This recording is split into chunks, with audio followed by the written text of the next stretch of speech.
भैया इसका वॉल्यूम बढ़ा दीजिए, जितना इसमें ताकत हो बढ़ा दीजिए। चलिए बैठ जाइए, जल्दी से बैठ जाइए। अस्सलाम वालेकुम। ऊन पाटिया के मेरे अपने दोस्तों, मेरे बुजुर्गों, मेरी इज्जत आप सबके हाथ में है, क्योंकि यकीनन शफीक भाई की मजबूरी थी। उन्होंने जो तरतीब लगाई वो बेहतर ही लगाई होगी, मेरे बड़े हैं। लेकिन मुझे एक बात का आज मलाल है, और मैं छोटा हूं तो मेरा हक भी है कि मैं वो मलाल दर्ज करवा दूं। मलाल ये है कि खुर्शीद भाई या मेरे दूसरे जो शोरा इकराम हैं, ये जब से मुशायरों में हैं या जब से वो मुशायरा पढ़ रहे हैं, तब शायद मैं पैदा भी नहीं हुआ था। इसलिए मुझे इतना सीनियर बना के ना पेश किया जाए, ये मेरी गुजारिश है। मैं 4 मिसरों से अपनी बात की शुरुआत करता हूं। जिस मिजाज के लिए जाना जाता हूं, कोशिश करूंगा कि वो सब आप सबको सुनाऊं। मैं ढेर सारी मुबारकबाद पेश करता हूं मेरे बड़े भाई सलीम शेरा साहब को, मेरे अजीजम बाबू भाई, दाहिनी तरफ मेरे गार्जियन मन्नान भाई, अयूब भाई और हाजी शकील साहब। सामने भी मेरे ढेर सारे ऐसे चेहरे बैठे हुए हैं जिनकी उंगली पकड़कर मैंने चलना सीखा है। एक बार मैं चाहता हूं कि पूरी कमेटी के लिए, इनकी मेहनतों के लिए आपकी जोरदार तालियां आ जाए। पूरे देश में जो कुछ चल रहा है, मैं वहीं से बात शुरू करता हूं।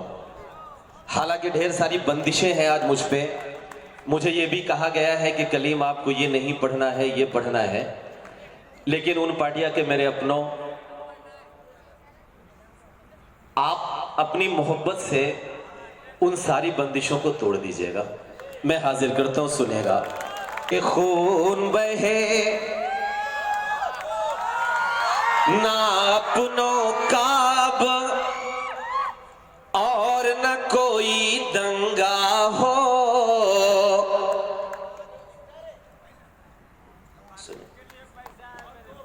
और न कोई दंगा हो। एक हाथ में आबे ज़मज़म, एक हाथ में गंगा हो।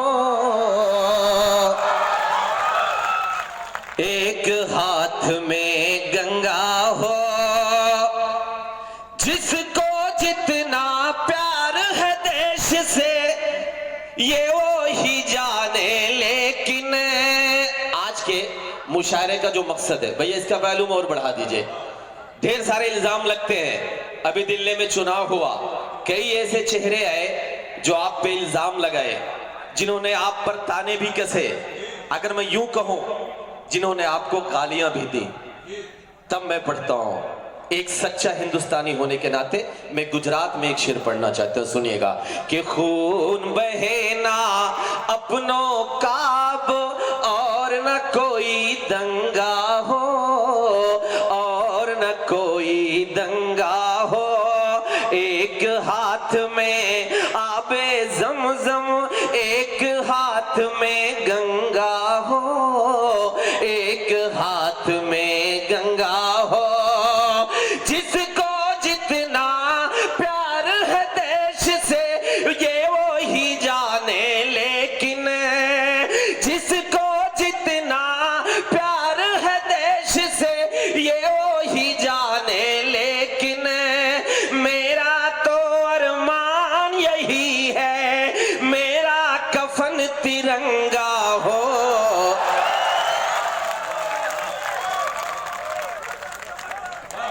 यही चलना चाहिए ना। तो एक बार पीछे के लोग भी मुझे तालियां बजाकर एक बार मुझे बताएं। बस ऐसे ही सुनते रहिए।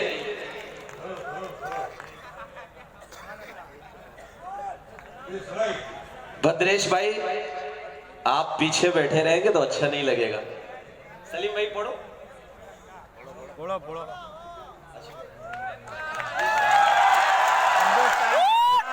बहुत बढ़िया। कि खून बहे वाह। ना अपनों का अब और खून बहे, वाह। ना अपनों का अब और न कोई दंगा हो, और न कोई दंगा हो। एक हाथ में आबे ज़मज़म, एक हाथ में गंगा हो, एक हाथ में गंगा हो। जिसको जितना प्यार है देश से ये वो ही जाने, लेकिन मेरा तो अरमान यही है, मेरा कफन तिरंगा हो, खून बहे। मुझे उन पार्टिया के मेरे अपनों, मेरे बुजुर्गों, मेरे नौजवानों एक शेर पढ़ना है, और इसलिए पढ़ना है कि आजादी के बाद 70 सालों में हमने अपने बुजुर्गों के माथे पर जो झुर्रियां देखी है, उनकी पेशानियों पर जो दर्द देखा है। मैं नागर भाई, भद्रेश भाई और मेरे जितने भी बड़े यहां पर हाजिर हैं, उन सब की हाजिरी में बड़ी जिम्मेदारी के साथ एक शेर पढ़ना चाहता हूं। और इसलिए शेर पढ़ना चाहता हूं क्योंकि हमारे देश के एक बड़े मंत्री, एक बड़े मिनिस्टर ने एक जुमला इस्तेमाल किया था, और जुमला ये इस्तेमाल किया था कि देश के गद्दारों को, आगे डॉट डॉट, मैं माइक से वो बात नहीं बोलूंगा, लेकिन मैं एक शेर पढ़ता हूं, और अगर बात सच्ची हो, मैंने आपकी तायीद सच्चे लफ्जों में की हो, तो कसम देता हूं एक एक शख्स को मुझे दुआओं से नवाजिएगा कि मेरा तो अरमान यही है, मेरा कफन तिरंगा हो, मेरा कफन तिरंगा हो। अब सुनिएगा कि अपने घर में अपनों से हम हर पल ताने सहते हैं, हर पल ताने सहते हैं, जख्म रफू करते हैं अपने, और हम जिंदा रहते हैं, और हम जिंदा रहते हैं। हमसे ज्यादा प्यार वतन से कौन करेगा ये बोलो। हमें पता नहीं क्यों ओसामा बिन लादेन से जोड़ दिया जाता है, मिनिस्टर साहब, हमें पता नहीं क्यों हिजबुल मुजाहिदीन से जोड़ दिया जाता है, हमें पता नहीं क्यों लश्कर तैयबा से जोड़ दिया जाता है। अगर जोड़ना है तो हमें जोड़ो अशफाकुल्लाह से। तीर्थयात्रियों को बिठाकर दर्शन कराने के लिए जाया करता था, और जितनी देर तक, शफीक भाई, जितनी देर तक तीर्थयात्री उस नाव में बैठकर जाया करते थे दर्शन करने, उतनी देर तक वो शख्स उस नाव में बैठकर फिजिक्स और केमिस्ट्री की किताब पढ़ता था। उस गुर्बत में भी पढ़ाई करके एक दिन इस देश का सबसे बड़ा साइंटिस्ट बनता है, और इस देश को परमाणु संपन्न करवाता है। अगर जोड़ना है तो हमें जोड़ो पागल से, उस शख्स से जिसे हम एपीजे अब्दुल कलाम कहते हैं।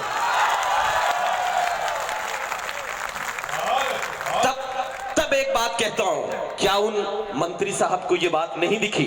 मैं पढ़ता हूं, एक जवाब देने की कोशिश करता हूं, सुनिएगा कि अपने घर में अपनों से हम हर पल ताने सहते हैं, हर पल ताने सहते हैं, जख्म रफू करते हैं अपने, और हम जिंदा रहते हैं, और हम जिंदा रहते हैं।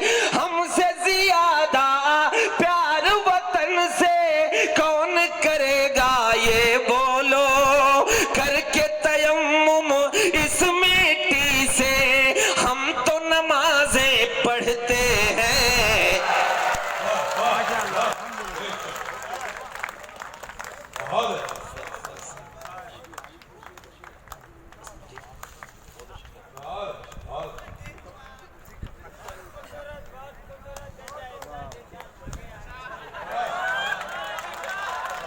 कि अपने घर में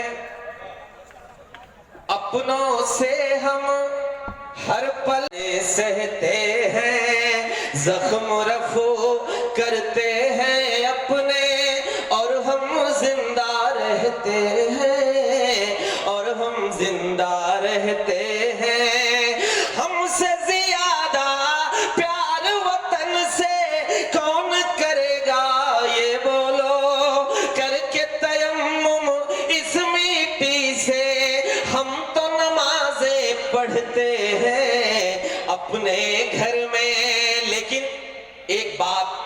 मैं आप सबसे कहना चाहता हूं, सुनिएगा कि हम पर चाहे जितने भी इल्जाम लगाए जाएंगे,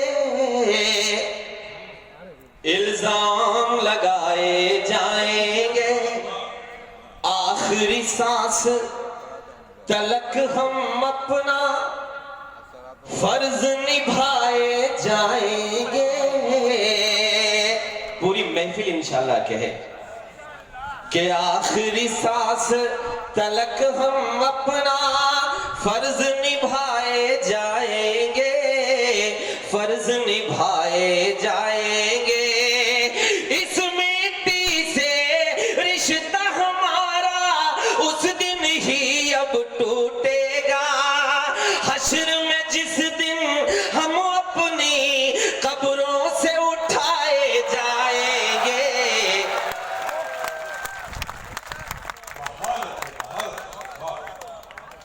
मैं इसलिए पलट के देख रहा था कि खून खराबा जुल्म सितम तानाशाही अब हावी है, तानाशाही अब हावी है।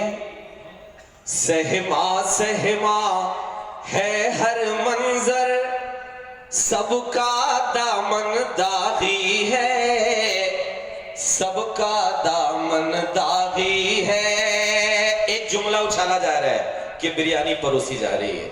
मैं शेर पढ़ रहा हूं कि सहमा सहमा है हर मंजर, सबका दामन दागी है, सबका दामन दागी है।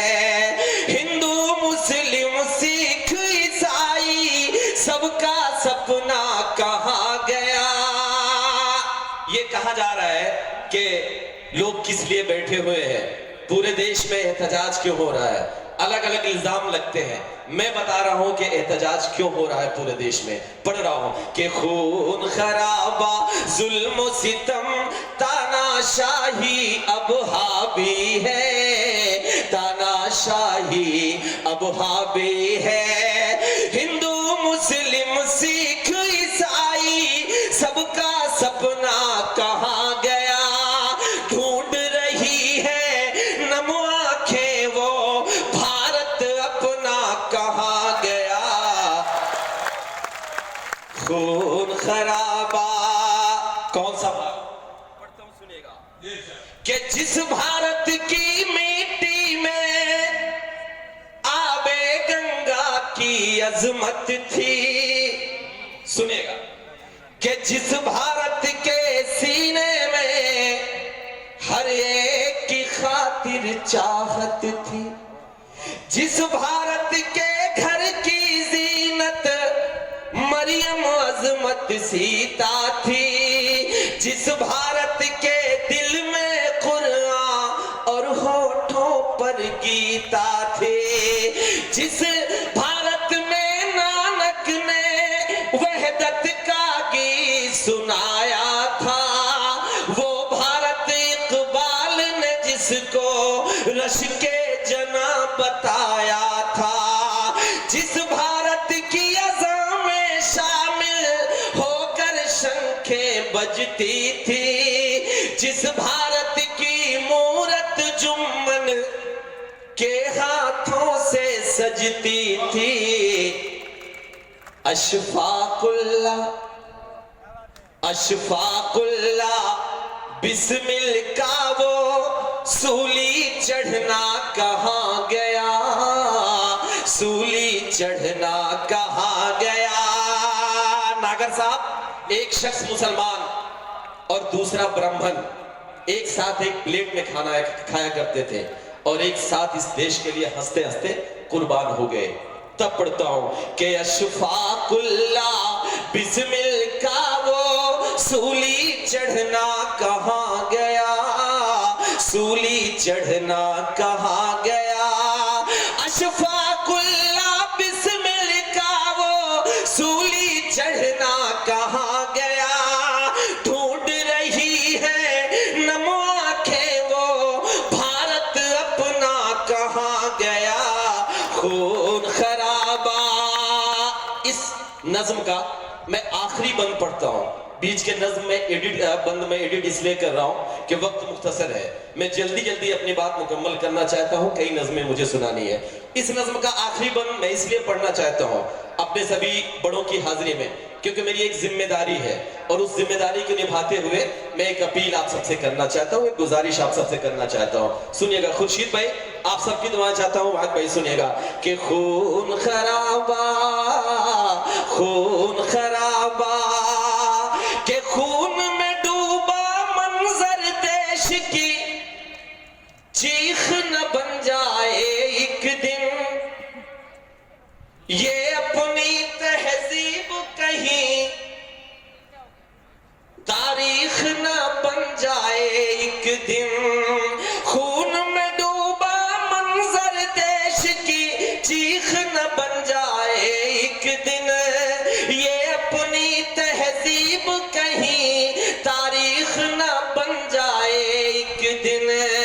मंदिर मस्जिद के झगड़ों में यूं ही गरबट जाएंगे, धीरे धीरे हम इतिहास के पन्नों से मिट जाएंगे। तालियां कमजोर है, इस शेर पर तालियां सबकी आनी चाहिए। पढ़ता हूं सुनिएगा कि मंदिर मस्जिद के झगड़ों में यूं ही गरबट जाएंगे, धीरे धीरे हम इतिहास के पन्नों से मिट जाएंगे। तब इस टूटे बिखरे मुल्क का नाम बताओ क्या दोगे, आने वाली नस्लों को पैगाम बताओ क्या दोगे। अब मैं जो बात कहने जा रहा हूं वो शायद आज इस मुशायरे की सबसे बड़ी जरूरत है। मैं पढ़ता हूं कि मंदिर मस्जिद के झगड़ों में यूं ही गरबट जाएंगे, धीरे धीरे हम तारीख के पन्नों से मिट जाएंगे। तब इस टूटे बिखरे मुल्क का नाम बताओ क्या दोगे, आने वाली नस्लों को पैगाम बताओ क्या दोगे।